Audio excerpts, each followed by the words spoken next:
Ladies and gentlemen, please take your seats. The show is about to begin.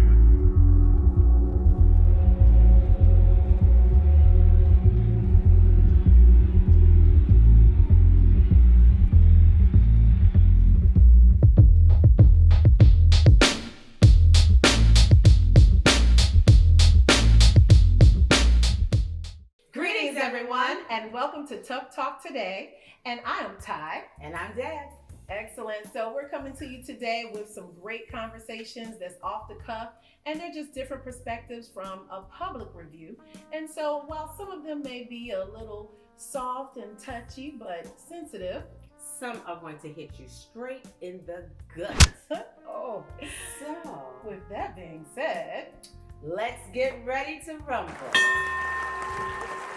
all right, so what is our first topic of the day, Deb? Well, we have someone who's reached out to us, and this is from David in Texas. Hope you're watching, David. Yeah. And David wants to know, how soon is too soon to talk intimate details while dating? Oh, wow. Good Great topic, David. Great topic. And thank you for sending that in.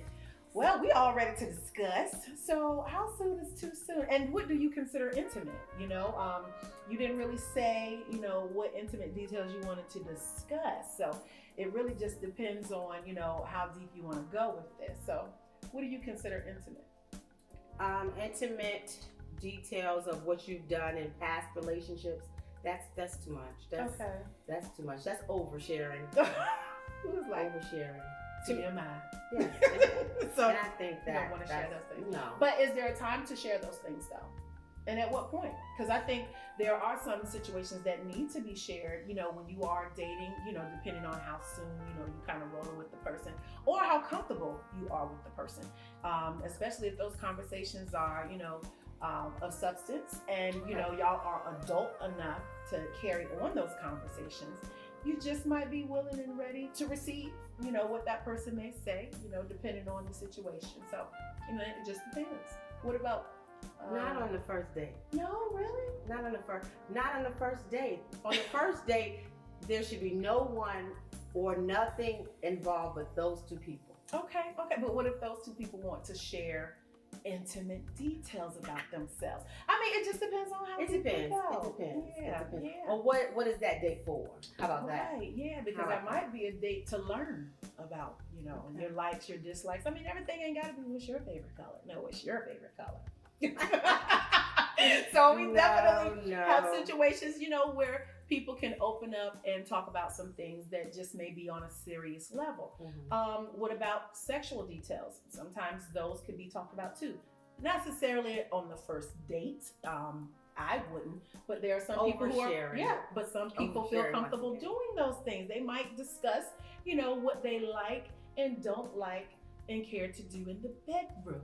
So I guess I just don't want to share too much with someone I don't know. And the first date, I don't know you. Absolutely. I don't know who you are. And I don't know who you are. So definitely, you might want to be a little careful when you're, trying to share those things with someone that you're just getting to know, because just might give them just a little tad too much about who you are without them putting forth the effort to get to know you as a person. Yeah, absolutely. What about situations when you do get a little heavily involved? Say you done passed the 90-day rule. Oh, what things? We have numbers now. Okay, 90 days. Yes, after 90 days. And you might not have the bedroom action as of yet. Okay. What details do you think a person should share at that point? Details about, I think, my likes and my dislikes, because by then I think I can actually say to you what things that I may like and things I may not like when it comes to a person. Absolutely. I mean, you got some people out there, it don't even have to be likes or dislikes. They already saying I love you, the ring on the finger, and they down the aisle by Tuesday. So so everybody's different. It can happen. And it can last. So everything, quick is not quickly over. So definitely. I think some intimate details could be shared as far as things that have happened in your past at this point. Okay, because now we can bring in others. Yeah, so now we we're can bringing bring in others. And do you think things should be discussed from past relationships? You mean, I think so. I would like to hear situations that may have caused you to be where you are today, because those situations may have changed you for the better or the worse. Yeah. So what kind of situations, should be discussed as far as last relationship details? How many times you been married? That's a good deal. Like, or why aren't you married? Yeah. Why aren't you married now? Why are you single? Yeah. And what you looking for? What is it exactly that you want? Are you wanting, something of substance? Do you want marriage? Are you looking for just a girlfriend? Those are things that definitely need to be discussed. I think some of those should be discussed on the first date. date. No. Because if I'm into dating too, because I know that I'm a wife, then if you're saying, well, I'm going to be the single bachelor forever, then no, then thank you. I mean, because you got some who just want to shack up and live and sin the rest of their life. So, so you just never know. Going there. Right. That's good. That's good stuff. So some actually want to do that. Some people want to be the live-in boyfriend, the live-in girlfriend. They have no desire, to take it a step further. So, and some do, and that's good. Absolutely. And those who do, bless your heart. So, so definitely take into consideration when you're out here, and you're looking for that mate, not necessarily a soul, but a mate. Because I don't think everybody is your soul mate that you meet, or that you seem to like love a little bit more than others. So, take into consideration those situations too. So just be careful, I think sometimes you can kind of draw back, some of those conversations until you're truly ready. And that person may seem a little bit more mature. So we're going to let these things just happen organically. Right. I think that's definitely the case. So that was an excellent topic. Again, thank you, David, out there in Texas. I hope it ain't too hot. Because that was a hot topic. So thank you. All right. So topic number 2. This one is apologize or a pile of lies. So, how do you say I'm sorry? This is a good one. I think this hits home for a lot of people, because there are some people out here who are hurting because they have not received an apology and they feel they deserve one. And then you have some who are out here who feel that they don't have to give one because you did something that hurt them as well. So what we would like to know, audience, how do you deal with those situations? Now, we're going to come through from a public opinion perspective, but definitely we want to know what you guys are thinking too. So make sure you comment down the bottom. So tell me, Deb, have you ever had a tough time saying I'm sorry to someone who's hurt you? There may be some who say I do. However, I want to know what I've done to affect you. And if you tell me I've hurt your feelings, or if you tell me that something I said rubbed you the wrong way, I'm woman enough to say, I can't tell you how to feel. So I do apologize for that. So I'm willing to give an apology. Absolutely. I appreciate that too. And then you have some situations where some people you've offended and you have no idea that you did.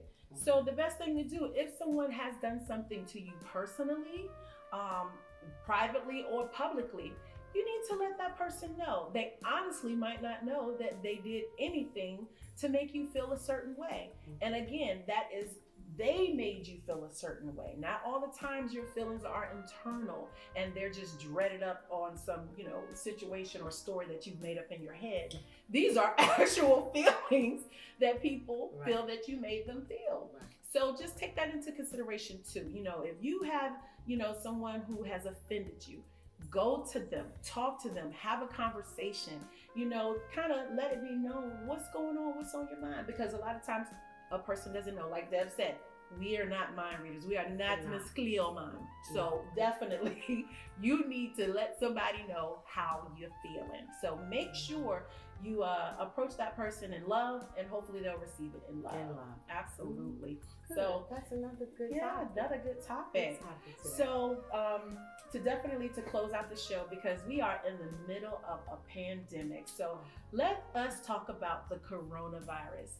COVID-19. Yes. So there are a lot of things going on.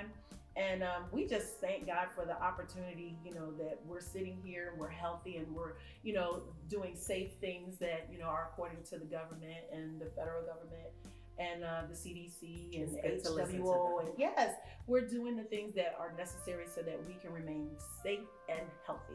And I'm thankful to our governor who's putting things in place to keep us safe and giving us guidelines and restrictions. And you just want to adhere to those things because that's going to make sure your family is safe and that you're safe.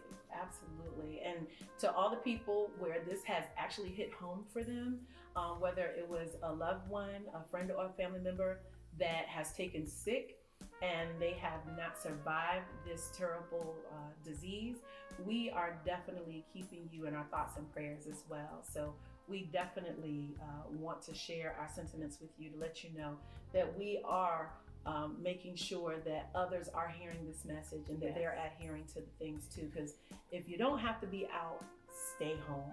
So definitely we want to make sure that people are doing what they need to do concerning this virus. Now, Deb, I can honestly say there are a lot of jobs out here that need to know, if you want us to come to work, do they need to provide gloves and a mask? What you think?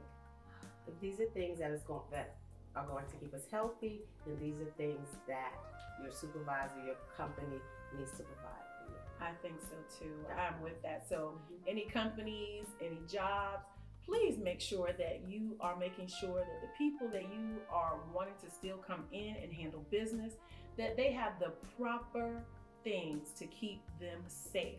Sanitizer, mask, Lysol, gloves. If you are wanting them and needing them to come in and they must go in for whatever reasons, make sure that they are safe. So help keep us, that process rolling and going so that everybody is aware that, you're on the up and up and you too are actually abiding by the rules and the regulations that have been set by our governors. Do you have another tough talk topic for us to discuss, or would you like to leave us with some words of encouragement? I would like to just leave us with some words of encouragement. You hear a lot of things going on during this time, and you read a lot of things. And for me, I just cling to what my Heavenly Father says, and that's my guide and that's my source. But for those of you who are looking for things, I found something that was given to us by T.D. Jakes, and he says that we have forgotten that we need each other. We have been petty where we should have been powerful. And I thought that was a great thing that came from him, because right now we have to know that we have to stick together. We have to show love, not only for ourselves, but for everyone else, for our families. So, Absolutely. show love. Yes. Powerful words, encouraging words. So we hope that everyone out there, tunes in again next Tuesday. And, we want to let you know that if you have a topic of discussion that you would like for us to discuss on Tough Talk, please send it in. And you can contact us at Facebook or Instagram at Tough Talk Today, or look to the information below. We thank you again for tuning in, and we want you to know that if you have a topic of discussion that you would like for us to discuss on the show, make sure you hit us up, all right? So we look forward to seeing you next Tuesday on Tough Talk Today.